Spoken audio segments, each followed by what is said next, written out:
Ningún documento en la historia de la humanidad ha cambiado y beneficiado tanto al mundo como los 10 mandamientos. La civilización occidental, la civilización que desarrolló derechos humanos universales, creó la igualdad de la mujer, abolió la esclavitud, creó la democracia parlamentaria, entre otros grandes logros, no lo hubiese logrado sin ellos.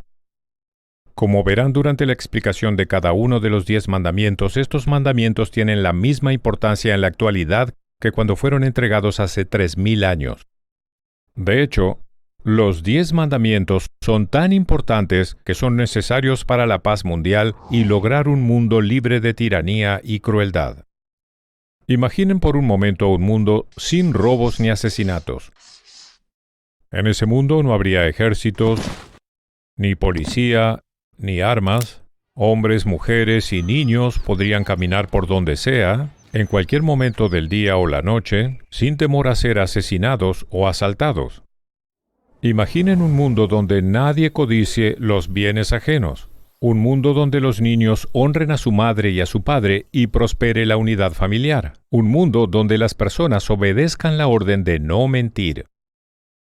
La receta para un mundo feliz está ahí, en estos 10 mandamientos sublimes.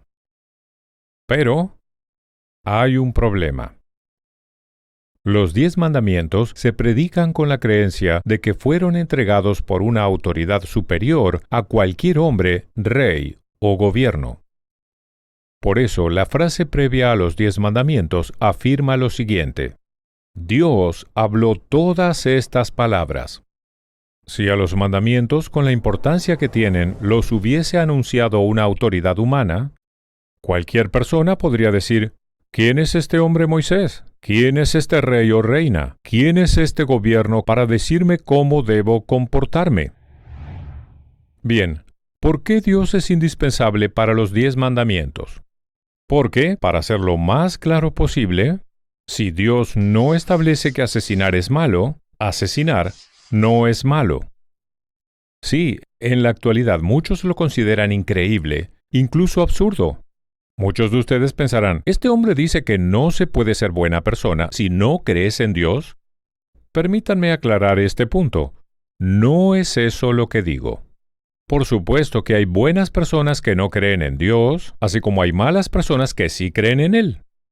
Muchos de ustedes pensarán, creo que asesinar es malo, no necesito que Dios me lo diga. Pero esa respuesta es verdad a medias. No tengo dudas de que si eres ateo y dices que asesinar es malo, realmente lo crees. Discúlpame, pero es necesario que Dios te lo diga. Todos necesitamos que Dios nos lo diga, incluso si comprendes por tu cuenta que asesinar es malo sin intervención de Dios y los 10 mandamientos. ¿Cómo sabes que es malo?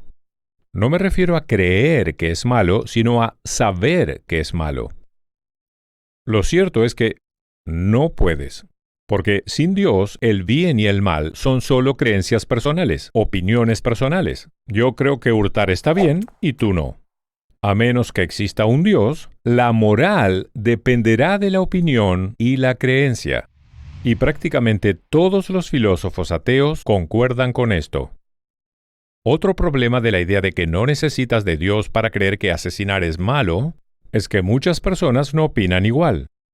No es necesario remontarse mucho en el tiempo para probar esto. En el siglo XX, millones de personas en las sociedades comunistas y bajo el régimen del nazismo asesinaron a casi 100 millones de personas, sin contar a los soldados muertos en guerras.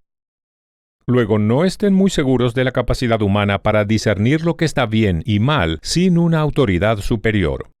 Es muy fácil ser influenciados por un gobierno, un demagogo o una ideología, o creer que el daño que hacen no es realmente malo. Incluso si pueden discernir lo que está bien de lo que está mal, aún así necesitamos de Dios. Gente que conoce la diferencia entre el bien y el mal comete maldad a menudo. ¿Saben por qué? Porque pueden hacerlo.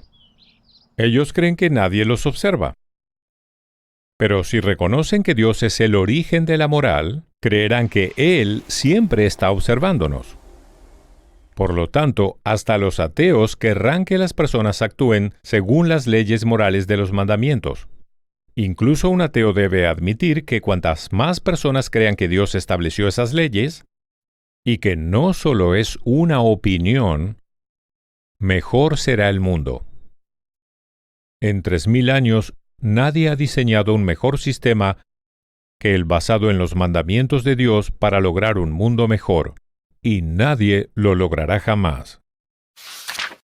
¿Cuál es el primero de los 10 mandamientos?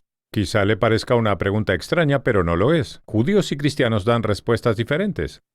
Esto se debe a que lo que conocemos como los 10 mandamientos en el hebreo original son las 10 declaraciones.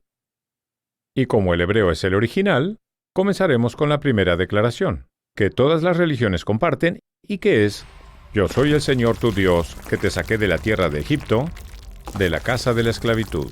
Esta declaración es tan importante que ningún otro mandamiento tendría sentido sin él. En primer lugar, afirma que es Dios quien nos da estos mandamientos, no Moisés ni ningún otro ser humano. Segundo, Dios es quien nos libera de la esclavitud. Nuevamente, ningún ser humano lo hizo, ni siquiera Moisés. Por lo tanto, nuestra obligación es hacia Él, Dios. ¿Y cuál es esa obligación? Que vivamos según los siguientes 9 mandamientos. Este es el inicio de lo que se conoce como monoteísmo ético, la novedad más grande que cambia el mundo de la Biblia hebrea. Significa 2 cosas. El monoteísmo ético implica que el Dios único, eso significa monoteísmo, es el origen de la ética, la moral. La moral, un código objetivo sobre el bien y el mal, no proviene de la opinión humana, sino de Dios, y por ende trasciende la opinión humana. El otro significado de monoteísmo ético es que lo que Dios más quiere de nosotros es que tratemos al prójimo moralmente. Ninguno de los 10 mandamientos establece lo que los humanos deben hacer para Dios. Todas las religiones previas a los mandamientos creían que la gente debía hacer mucho para sus dioses, por ejemplo, ofrecerles alimento e incluso el sacrificio humano. Pero ahora, gracias a los 10 mandamientos, la humanidad aprendió que lo que Dios quiere es que seamos buenos con el prójimo. Incluso los mandamientos sobre no tener falsos dioses y no usar su santo nombre en vano también tienen que ver con la moral. Lo que podemos hacer para Dios es tratar a todos sus otros hijos con respeto. Cualquier padre se puede identificar con esta idea. Los padres, o al menos los padres cuerdos, sienten una inmensa alegría cuando ven que sus hijos se tratan con cariño y una gran tristeza cuando ven que sus hijos se lastiman mutuamente. Así también Dios, quien representa a nuestro Padre en el cielo, se preocupa por cómo tratamos a otros seres humanos, puesto que todos son sus hijos. La tercera enseñanza crucial de la primera declaración, Yo soy el Señor tu Dios que te saqué de la tierra de Egipto, de la casa de la esclavitud, es la importancia y el significado de la libertad.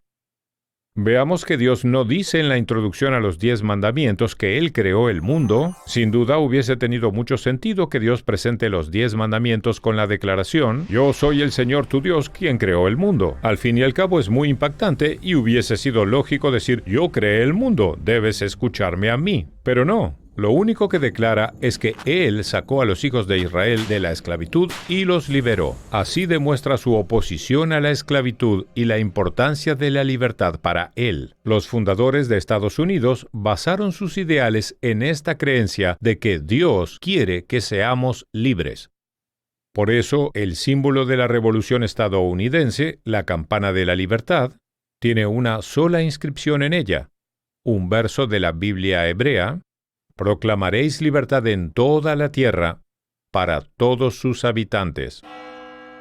Pero hay otra enseñanza igualmente importante sobre la libertad en la declaración que introduce los 10 mandamientos, el significado de la libertad.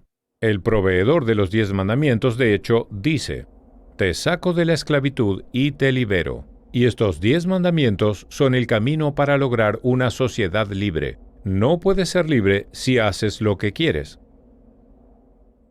La libertad proviene del autocontrol y la moral. No hay otra forma de conseguirla. Y cuarto y último, al decirnos que Él liberó a los esclavos hebreos, deja en evidencia que a Él le importan mucho los seres humanos. Crear el mundo es impactante, pero lo más interesante no es que haya un creador, sino que el creador se preocupe por su creación. Todo eso figura en la declaración con la que comienzan los 10 mandamientos. Hablemos sobre el segundo mandamiento de acuerdo a la antigua enumeración, la judía, de los 10 mandamientos. En la tradición cristiana es el primer mandamiento. La traducción más común dice: no tendrás otros dioses además de mí. Luego el mandamiento establece que se prohíbe la creación y adoración de ídolos. Al reflexionar sobre este mandamiento, la mayoría de las personas creen, lógicamente, que solo prohíbe adorar ídolos y adorar a dioses como los antiguos paganos de la lluvia, la fertilidad y todos los otros dioses de la naturaleza y los dioses supremos tales como el dios romano Júpiter y el griego Zeus. Sin embargo, hay un gran problema con la interpretación de este mandamiento. Como en la actualidad nadie adora a estos dioses, mucho menos a los ídolos hechos de piedra, la mayoría cree que este mandamiento es irrelevante en la vida moderna. Lo irónico, sin embargo, es que este mandamiento no solo es relevante en la vida moderna, sino que en muchos aspectos es la madre de todos los otros mandamientos. ¿Por qué es tan relevante en la actualidad? Porque actualmente tenemos tantos dioses falsos como nuestros ancestros. ¿Y por qué es la madre de los otros mandamientos? Porque si identificamos a los falsos dioses y evitamos alabarlos, acabaríamos con uno de los mayores obstáculos que impide alcanzar un mundo mejor, los falsos dioses. Luego comencemos por definir qué es un falso dios. El objetivo del monoteísmo bíblico es que haya un solo Dios y que ese solo Dios, el creador del universo que ordena que cumplamos los 10 mandamientos, sea alabado. ¿Por qué? Primero, porque un solo Dios significa una raza humana. Solo si todos tenemos el mismo Creador o Padre, por así decirlo, podemos todos ser hermanos y hermanas. Segundo, tener el mismo Padre también significa que ninguna persona o grupo es intrínsecamente más valioso que otro. Y tercero, un Dios implica un mismo estándar moral para todos. Si Dios determina que matar es malo para todos. Y no se puede acudir a otro Dios en busca de otro estándar moral. La adoración de cualquier otra cosa trae consecuencias negativas. No solo las cosas que obviamente pueden conducir a la maldad como el poder, o la raza, o el dinero, o una bandera, sino también cosas que casi siempre son consideradas bellas, tales como el arte, la educación, o inclusive el amor. Sí, adorar cualquiera de estas cosas generalmente maravillosas puede traer consecuencias nefastas. Veamos el arte. Muchas de las personas más crueles de la historia amaban la música y el arte. Pero como amante de la música aprendí de pequeño el triste hecho de que la gran música se puede usar para inspirar a la gente que hace el mal, así como también puede usarse para inspirar a la gente a hacer el bien. El gran director de Hollywood Stanley Kubrick representó muy bien esto en su clásico film de 1971, La Naranja Mecánica. Allí mostraba a hombres que violaban y asesinaban mientras sonaba de fondo la música clásica. Veamos la educación. Todos sabemos lo importante que es la educación, ya sea para conseguir empleo o entender al mundo, pero la educación por sí sola, sin la influencia de los fines superiores de Dios y la bondad, puede conducir, y con frecuencia lo ha hecho, a consecuencias nefastas. Muchos de los intelectuales de Alemania apoyaron a Hitler y los nazis, y casi todos los seguidores occidentales de los regímenes genocidas de Stalin en la Unión Soviética y Mao en China eran grandes intelectuales. Ningún doctorado garantiza que una persona tendrá más sabiduría, será más amable o más ética que otra que solo tiene educación secundaria. Lo mismo ocurre incluso con el amor. El amor obviamente casi siempre es maravilloso, pero también puede conducir a la maldad. La gente del siglo XX que puso al amor a la patria por encima del amor a Dios y la bondad, frecuentemente cometieron grandes actos de maldad. Les haré una prueba. Imaginen que la mascota que aman y un extraño, una persona que no conocen y que posiblemente no amen, se están ahogando. ¿Intentarían salvar primero a la mascota o al extraño? Si el amor es un fin en sí mismo, salvarían a su mascota. Pero si dan a la vida humana valor superior que al amor, no se dejarán llevar por el amor. Este mandamiento hizo posible la revolución ética de la Biblia y los 10 mandamientos, lo que se conoce como monoteísmo ético. Adora a Dios y a los 10 mandamientos y lograrás un mundo feliz. Adora a un falso Dios, sin importar cuán noble parezca, y terminarás en un mundo de maldad. ¿Existe algo así como el peor pecado? ¿Un pecado que sea el peor de todos? Pues así es. Sé que algunas personas no opinan lo mismo. Sostienen que no se puede decir que hay un pecado peor que otro. Para Dios un pecado, es lo que suelen decir. Opinan que ante los ojos de Dios, una persona que roba una engrapadora de la oficina comete un pecado tan grave como asesinar. Pero la mayoría de la gente sabe, tanto instintivamente como bíblicamente, que algunos pecados son claramente peores que otros. Sabemos que Dios tiene al menos tanto sentido común como nosotros. El Dios del judaísmo y del cristianismo no considera lo mismo robar en una oficina que matar. Entonces, ¿cuál es el peor pecado? El peor pecado es hacer el mal en nombre de Dios. ¿Cómo lo sabemos? Por el tercer mandamiento de los 10 mandamientos. Es el único de los 10 mandamientos que establece que Dios no perdonará a quien viole el mandamiento. ¿Qué dice el mandamiento? Generalmente es traducido como «No usarás el nombre del Señor tu Dios en vano, porque el Señor no te considerará sin culpa», es decir, no perdonará a quien tome su nombre en vano. La mayoría lógicamente considera que el mandamiento prohíbe decir el nombre de Dios sin razón aparente. De esta manera, decir «Dios, qué día agotador tuve hoy en el trabajo» viola el tercer mandamiento. Pero esta interpretación presenta un verdadero problema.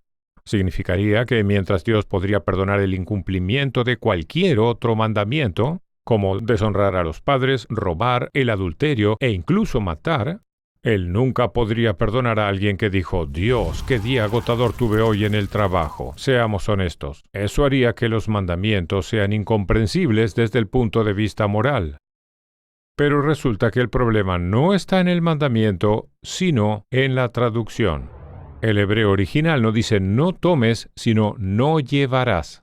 El hebreo dice literalmente no lleves el nombre del Señor, tu Dios, en vano. Una de las nuevas traducciones de la Biblia más utilizada en el mundo, la Nueva Versión Internacional o NBI, utiliza la palabra mal uso en lugar de la palabra tomar. No harás mal uso del nombre del Señor tu Dios. Esto se acerca mucho más a la verdadera intención. ¿Qué significa llevar o mal uso del nombre de Dios? Significa hacer el mal en nombre de Dios. Y eso es lo que Dios no perdonará. ¿Por qué no? Cuando una persona irreligiosa hace el mal, no desprestigia a Dios y a la religión. Pero cuando alguien religioso hace el mal, especialmente en nombre de Dios, no solo hace el mal, sino que también provoca un terrible daño al nombre de Dios. En la actualidad existe un ejemplo de ello. Los islamistas que hacen el mal, torturando, bombardeando, asesinando, todo en nombre de Dios, le hacen un gran daño al nombre de Dios. No es casualidad que el llamado nuevo ateísmo, el gran surgimiento de la actividad ateísta, apareciera luego de los ataques islamistas del 9/11 en Estados Unidos. De hecho, el argumento más frecuente en contra de Dios y la religión tiene que ver con los actos de maldad cometidos en nombre de Dios, ya sea en nombre de Alá en la actualidad o en nombre de Cristo en el pasado. Quienes asesinan en su nombre no solo matan a sus víctimas, sino que también matan a Dios. Por eso el peor pecado es hacer el mal en nombre de la religión. Eso es lo que el tercer mandamiento nos enseña. No lleves el nombre de Dios en vano. Si lo haces, Dios no te perdonará. Muchas personas que veneran los 10 mandamientos creen que el cuarto no es tan importante y mucho menos obligatorio. No obstante, una vez que se entiende, queda claro que este mandamiento puede transformar no solo la vida, sino al mundo entero. Entenderán también la importancia que tiene en su propia vida. El cuarto mandamiento dice: recuerda el día del sábado para santificarlo. 6 días trabajarás y realizarás todas tus labores, pero el séptimo día es el día de descanso para el Señor tu Dios. No harás ningún trabajo, ni tú, ni tus hijos, ni tu servidumbre, ni tus animales, ni el forastero que habita en tu comunidad. ¿Por qué eso es tan importante? Primero, porque quizá más que cualquier otro mandamiento eleva al ser humano. ¿De qué manera? Durante casi toda la historia de la humanidad, la vida consistía en solo trabajar. De hecho, la gente era como mulas de carga. Pero este mandamiento cambió todo al insistir que las personas deben descansar uno de los 7 días. Segundo, más que cualquier otro mandamiento, el día sábado nos recuerda que estamos predestinados a ser libres. Como en la segunda versión del mandamiento, el resumido por Moisés en el libro de Deuteronomio, dice: recuerda que fuiste esclavo en Egipto. Es decir, recuerda que los esclavos no pueden descansar. Tomando esto en consideración, se puede agregar que, visto desde la perspectiva bíblica, a menos que sea necesario para subsistir, quienes escojan trabajar los 7 días de la semana son fundamentalmente esclavos. Esclavos del trabajo o quizá del dinero, pero aún así esclavos. El millonario que trabaja 7 días a la semana es simplemente un esclavo rico. Tercero, aunque la Biblia no abolió la esclavitud universalmente, el mandamiento del sábado humanizó esta terrible institución e incluso ayudó a prohibir la esclavitud. Por definición, el amo podía evitar que su esclavo descansara, y mucho más aún que descansara un día a la semana. Pero esto es precisamente lo que ordena el cuarto mandamiento. Incluso un esclavo tiene derechos humanos elementales. Por lo tanto, un esclavo también es un ser humano. Cuarto, el sábado casi por sí solo crea y fortalece los lazos familiares y de amistad. Cuando la persona descansa una vez a la semana, ese día casi inevitablemente se comparte con otras personas, generalmente familiares y amigos. Tiene el mismo efecto positivo en los matrimonios. Pregúntenle a alguien casado con un adicto al trabajo cuánto favorecería al matrimonio si el adicto al trabajo no trabajase una vez a la semana. Podrán apreciar el poder del día sábado. Quinto, el mandamiento del sábado le otorga dignidad a los animales. Incluso nuestros animales deben descansar un día a la semana. Esto es, hasta donde sabemos, la primera ley nacional de la historia a favor de los animales. Los beneficios para los animales van más allá del descanso. Quienes sentían la obligación divina de otorgarle a sus animales un día sabático eran menos propensos a ser crueles con ellos cualquier otro día. Luego, estos 5 beneficios que cambian la vida y la sociedad a través del sábado están al alcance de todos. No se necesita ser judío o cristiano o ni siquiera creer en Dios para recibir todos estos beneficios. Efectivamente, la gente que cree que Dios nos dio los 10 mandamientos ha mantenido el sábado vigente. La presencia de Dios tiene otro papel importante el sábado. Así como la fe en Dios acerca a las personas al sábado, observar el sábado acerca a las personas a Dios. Por eso la primera versión de los 10 mandamientos, la versión en el libro de Éxodo, finaliza con estas palabras: Pues en 6 días el Señor creó el cielo y la tierra y el mar y todo cuanto contienen, y en el séptimo día descansó. Por eso bendijo el Señor el día sábado y lo hizo sagrado. Más allá de cómo interpreten 6 días, y muchos judíos y cristianos creyentes no interpretan el día como 24 horas, este es el mensaje. Siempre que se observa el sábado, se afirma que hay un creador, que el mundo no existe porque sí, que la vida no es una simple coincidencia, sino que tiene un sentido y por lo tanto cada uno de nosotros tiene un valor y un objetivo únicos.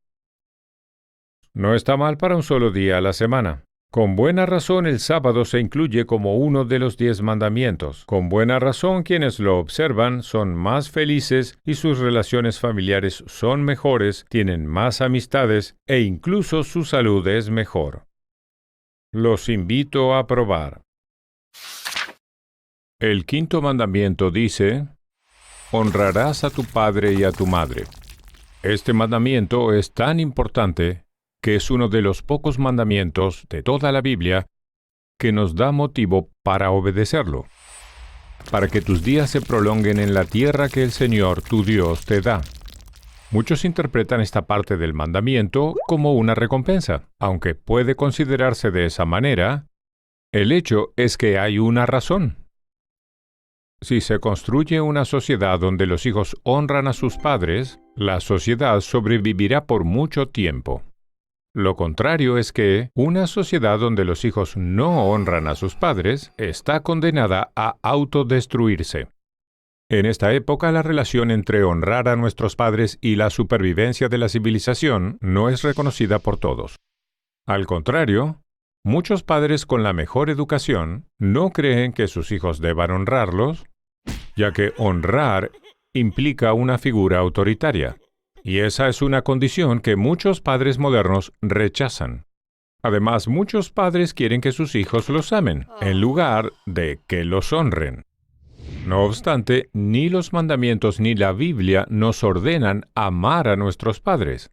Esto es algo curioso, debido a que la Biblia nos ordena amar al prójimo, amar a Dios, e incluso a un desconocido.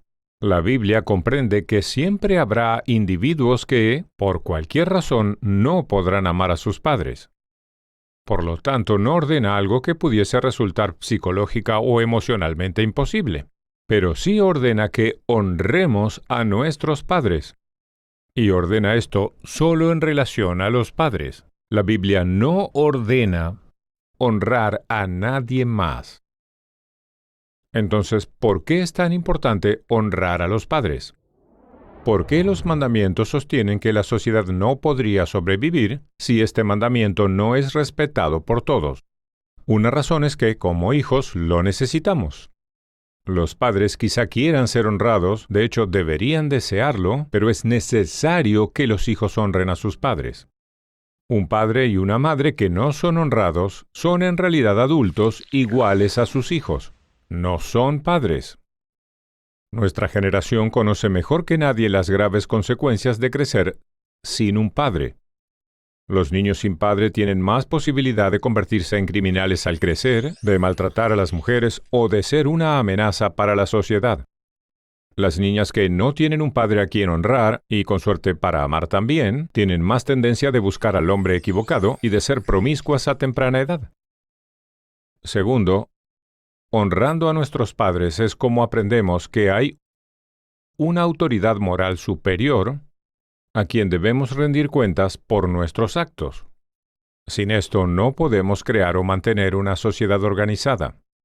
Por supuesto, para los 10 mandamientos la máxima autoridad moral es Dios, quien por lo tanto está por encima de nuestros padres. Pero es muy difícil llegar a honrar a Dios sin haber tenido un padre o una madre, especialmente un padre a quien honrar. Sigmund Freud, padre de la psiquiatría, quien además era ateo, sostenía que la actitud de una persona hacia su padre determinaba ampliamente la actitud de esa persona hacia Dios. Hay otra razón por la cual honrar a los padres es esencial para una buena sociedad. Honrar a los padres es el mejor antídoto para el totalitarismo. Una de las primeras cosas que buscan los movimientos totalitarios es romper el lazo entre padre e hijo. La lealtad del hijo hacia los padres se traslada hacia el Estado. Incluso en sociedades democráticas, cuanto más abarca el Estado, más desplaza al rol parental. Finalmente, hay muchas maneras de honrar a los padres. La regla general es que reciban un trato especial. Los padres son únicos, luego deben ser tratados de manera única. No les hablamos del mismo modo que al resto. Por ejemplo, quizá usemos groserías cuando hablamos con un amigo, pero no lo hacemos cuando hablamos con nuestros padres. No los llamamos por su nombre. Y cuando dejamos su casa para formar nuestro hogar, continuamos en contacto con ellos. Cortar contacto con ellos es lo contrario a honrarlos. Y sí, sabemos que algunos padres han sido muy crueles, es decir, crueles, no fastidiosos, a los cuales resulta moralmente imposible honrar. Existen tales casos, pero son raros. Recuerden, si sus hijos los ven honrar a sus padres, sin importar lo difícil que a veces pueda resultar, hay muchas más posibilidades de que los honren a ustedes. Seguramente pensarán que de los 10 mandamientos, el que necesita menos explicación es el sexto, porque parece muy claro.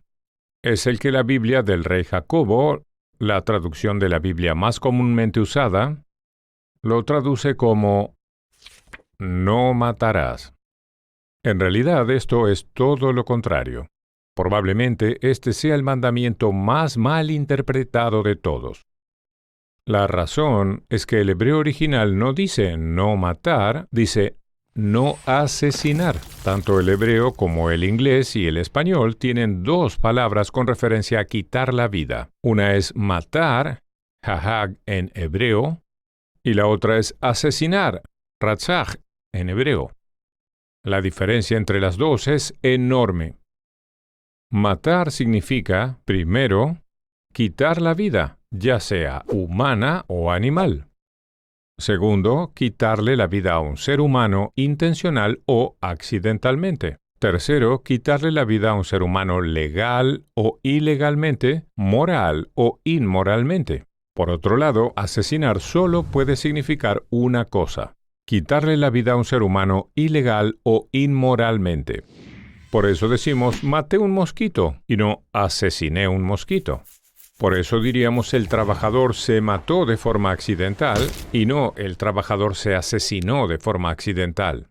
Entonces, ¿por qué la Biblia de Jacobo usa la palabra matar y no asesinar? Porque hace 400 años, cuando se hizo la traducción, matar era sinónimo de asesinar. Como resultado, algunas personas no saben que los lenguajes han cambiado desde el año 1610 y, por lo tanto, creen que los mandamientos prohíben todas las formas de matar. Pero, por supuesto, no es así. Si los mandamientos prohibieran matar, todos deberíamos ser vegetarianos. Estaría prohibido matar animales. Todos deberíamos ser pacifistas, ya que no podríamos matar en defensa propia. Sin embargo, no es necesario saber cómo evolucionó el idioma para entender que los 10 mandamientos no hacían referencia a prohibir todas las formas de matar.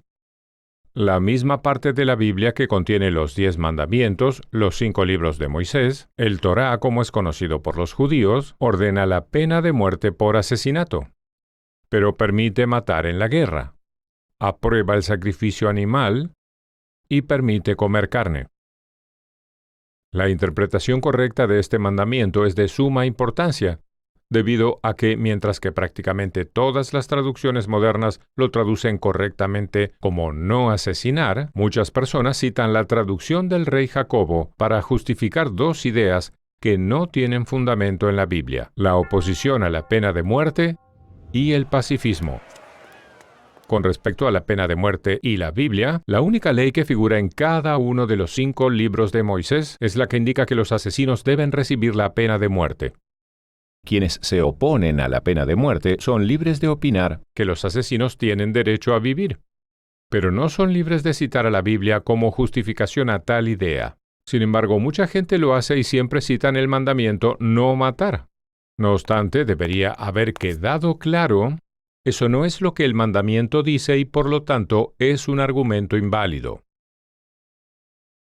Con respecto al pacifismo, creer que siempre está mal matar a un ser humano, otra vez cualquiera es libre de opinar esto, por más inmoral que sea. ¿De qué otra manera que no sea inmoral se podría describir prohibir matar a alguien que está a punto de asesinar a hombres, mujeres y niños inocentes en un teatro o en una escuela? Pero es incorrecto citar el sexto mandamiento para justificar el pacifismo. Se puede matar moralmente, por ejemplo, en caso de defensa personal, o matar inmoralmente. En ese caso, la palabra correcta es asesinar. Los 10 mandamientos son portados en 2 tablas. Los 5 mandamientos de la segunda tabla se refieren a nuestro trato hacia otros seres humanos. El primero de la lista es no asesinar. ¿Por qué? Porque asesinar es el peor acto que una persona puede cometer. Los otros 4 mandamientos, la prohibición de robar, el adulterio, dar falso testimonio y la codicia, son todos graves ofensas. Pero asesinar encabeza la lista, porque quitarle la vida deliberadamente a una persona inocente es el peor acto que podamos cometer. La próxima vez que escuchen a alguien decir no matarás, al citar el sexto mandamiento, con amabilidad pero firmeza, explíquenle que en realidad dice no asesinarás. El séptimo mandamiento dice no cometerás adulterio. Hay una antigua broma al respecto. Moisés baja del monte Sinaí y anuncia, tengo buenas noticias y malas noticias. La buena es que logré reducir la lista a solo 10. La mala es que adulterio sigue en la lista. La broma es muy reveladora. Prohibir a un esposo o esposa tener relaciones sexuales con otro que no sea su pareja, quizá para muchas personas, sea el mandamiento más difícil de cumplir. Es fácil entender las razones. Una es el enorme poder del deseo sexual, que puede ser muy difícil de controlar durante todo el matrimonio, especialmente si una persona atractiva está disponible, ya sea sexual o románticamente, para uno de los dos. Otro motivo es la necesidad humana de amar y ser amado. Para la gente común, no hay sentimiento más poderoso que el amor. Si alguien se enamora de otro durante su matrimonio, requiere un gran esfuerzo no cometer adulterio con esa persona. Y si además agregamos la desdicha de un matrimonio sin amor, resulta mucho más difícil resistir la tentación del adulterio. Por eso la broma con la que comencé es graciosa, porque refleja la realidad. ¿Por qué se prohíbe el adulterio en los 10 mandamientos? Porque al igual que los otros 9, es indispensable formar y mantener una civilización superior. El adulterio pone en peligro los cimientos de la civilización, algo que los 10 mandamientos desean fomentar. Uno de los pilares de la civilización es la familia, un padre y una madre casados y sus hijos. Todo lo que atente contra la unidad familiar está prohibido en la Biblia. El adulterio es un ejemplo. No honrar a tu padre y a tu madre es otro. Y la prohibición de la práctica del sexo dentro de la familia, el incesto, es el tercer ejemplo. ¿Por qué la familia es tan importante? Porque sin ella es imposible la estabilidad social. Porque sin ella es imposible transmitir los valores sociales de generación en generación. Porque el compromiso hacia una esposa e hijos hace al hombre más responsable y maduro. Porque más que nada, la familia satisface las necesidades emocionales y materiales de la mujer. Únicamente la unidad familiar puede brindar a los hijos una niñez estable y segura. ¿Por qué el adulterio pone en riesgo la familia? La razón más obvia es que el sexo con otro que no sea el esposo o la esposa puede conducir a la destrucción del matrimonio. Aunque el adulterio no debería ser suficiente razón para el divorcio, muchas veces lo es. Hay otra razón por la cual el adulterio destruye una familia. Puede resultar en un embarazo y luego el nacimiento de un niño. Ese niño generalmente crece sin una familia, es decir, sin un padre y una madre casados, a quienes reclamar como propios. Y si el adulterio no destruye una familia, casi siempre provoca un gran daño al matrimonio.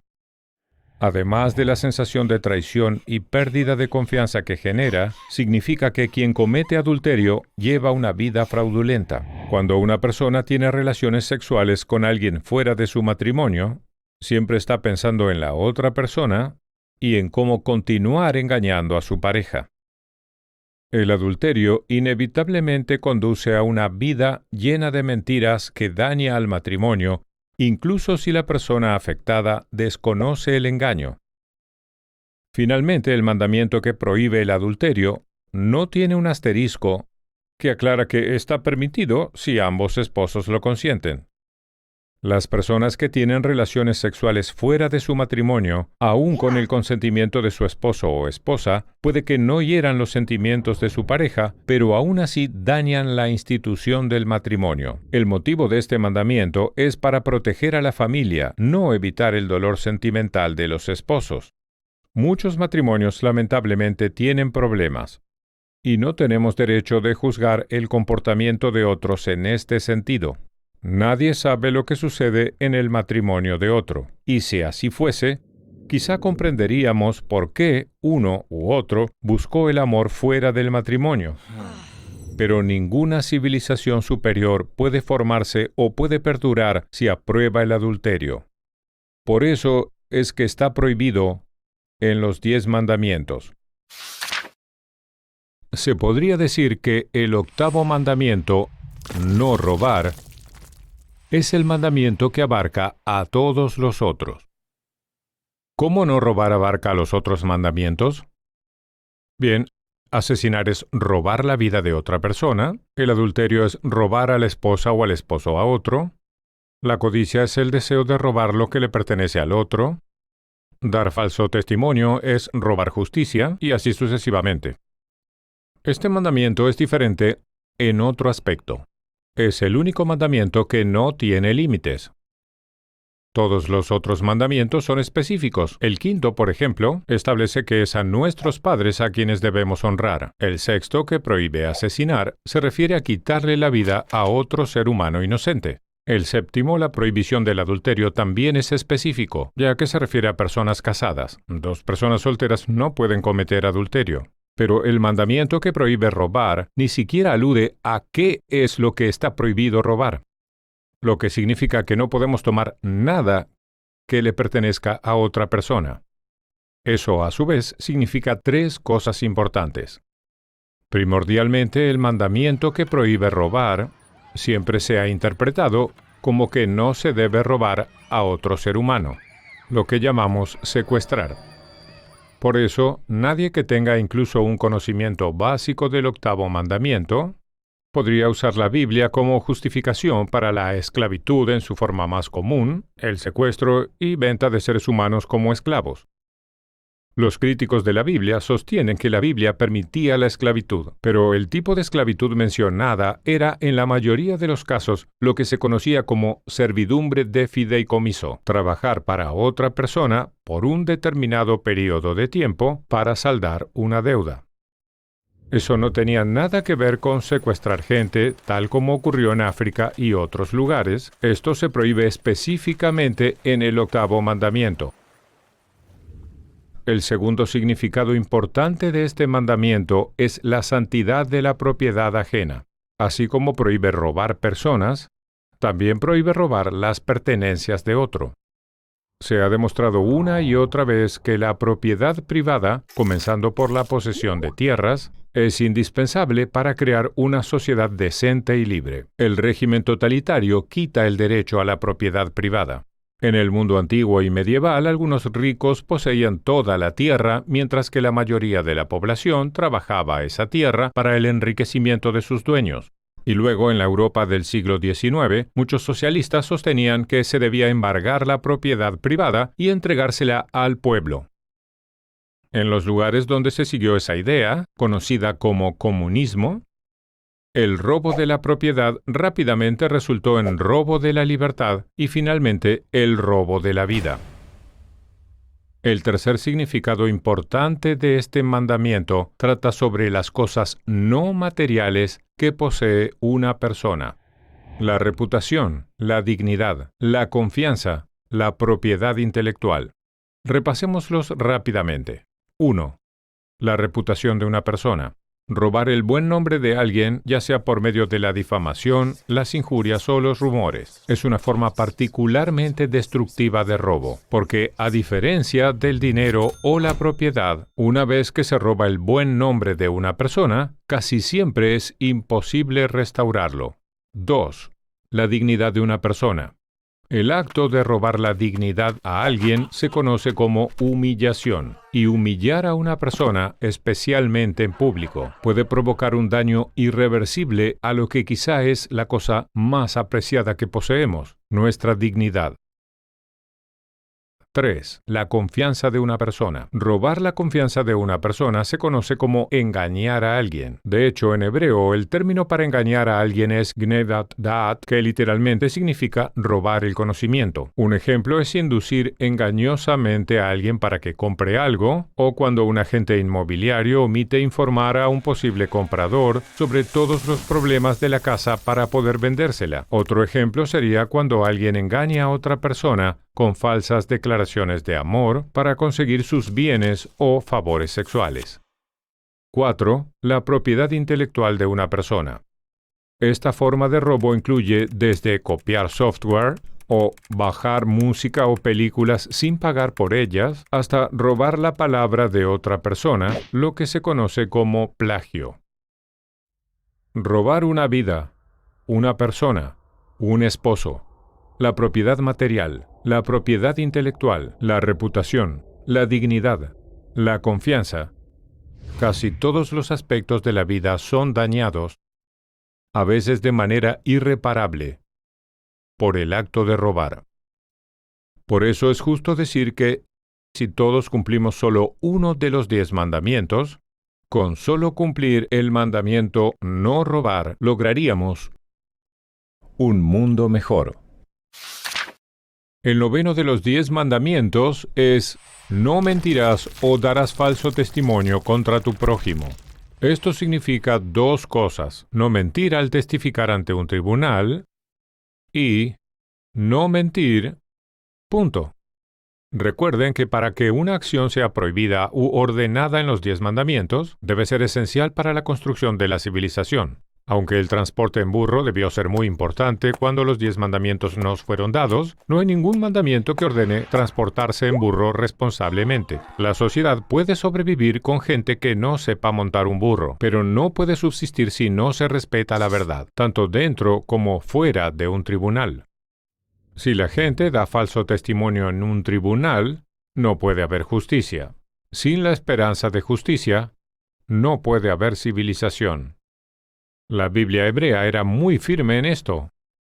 Y el castigo para alguien que daba falso testimonio era el mismo castigo que hubiese recibido el acusado si la mentira hubiese sido aceptada. Por lo tanto, en el caso de un crimen que ameritase la pena de muerte, era muy probable que el falso testigo recibiese la pena de muerte. Pero el mandamiento claramente trata sobre la verdad en general, no solo en el tribunal. Tanto el gran comentarista judío del siglo XII, Ibn Ezra, como uno de los eruditos bíblicos del siglo XX, Brevet Childs, de la Universidad de Yale, concuerdan que el mandamiento era sobre decir la verdad en general. Como Childs señaló, si los 10 mandamientos solo hiciesen referencia a la verdad y la falsedad en un tribunal, hubiese agregado palabras tales como en el tribunal. Hay muchos valores importantes en la sociedad, pero la verdad es probablemente el más importante. La bondad y la compasión quizás sean los valores más importantes en un ámbito micro o en el ámbito personal, pero en el ámbito macro o en el ámbito social, la verdad es aún más importante que la compasión y la generosidad. Prácticamente todos los grandes males sociales, tales como la esclavitud en África, el nazismo y el comunismo, se han basado en mentiras. Hubo traficantes de esclavos, nazis, comunistas, que eran compasivos en sus vidas personales. Pero la mayoría de ellos decía, y la mayoría creía, grandes mentiras que les permitían participar en una gran maldad. La esclavitud de los negros fue posible en gran medida por medio de la mentira de que los blancos eran superiores a ellos. El Holocausto hubiese sido imposible sin decenas de millones de personas que creyeron la mentira de que los judíos eran inferiores a los llamados arios. Y el totalitarismo comunista se basó íntegramente en mentiras. Por eso el periódico del Partido Comunista de la Unión Soviética se llamó Pravda, que en ruso significa verdad, porque el partido, no la realidad objetiva, era la fuente de la verdad. Los sádicos y psicópatas pueden provocar mucho daño. Para asesinar a millones, grandes cantidades de personas normales deben creer esas mentiras. La maldad masiva no sucede porque muchas personas quieren ser crueles, sino porque se alimentan de mentiras que las convencen de que lo malo en realidad está bien. Sin embargo, un gran obstáculo para decir la verdad es que los partidarios de causas, incluso causas buenas, no den a la verdad un valor central y acepten la tentación de mentir a favor de su causa. Existen muchos ejemplos de esto. Por ejemplo, en la década de los 80, para promulgar la causa a favor de los desamparados, el principal activista a favor de esa causa afirmaba que había de 2 a 3 millones de desamparados en Estados Unidos. Años más tarde admitió en televisión nacional que había inventado ese número. La verdadera cantidad de desamparados era entre 250,000 y 350,000. Del mismo modo, se descubrió que los grupos que luchan contra el cáncer exageraron mucho el número de mujeres que sufren de cáncer cada año. ¿Por qué? Para asustar a más mujeres y lograr que se hagan las mamografías. De nuevo, mentir en nombre de una buena causa. ¿Por qué es destructivo mentir en nombre de una buena causa? Porque si desconocemos cuál es la verdad, ¿cómo sabemos dónde asignar correctamente los recursos limitados de una sociedad? Y en el peor de los casos, distorsiona las prioridades de la sociedad y por lo tanto provoca un gran daño. Los 10 mandamientos sirven para advertirnos que, con muy pocas excepciones, tales como rescatar una vida inocente, ninguna causa es más importante que decir la verdad. Los 10 mandamientos es la gran lista de instrucciones diseñada para formar una buena sociedad. Pero dicha sociedad no puede crearse o mantenerse si no está basada en la verdad.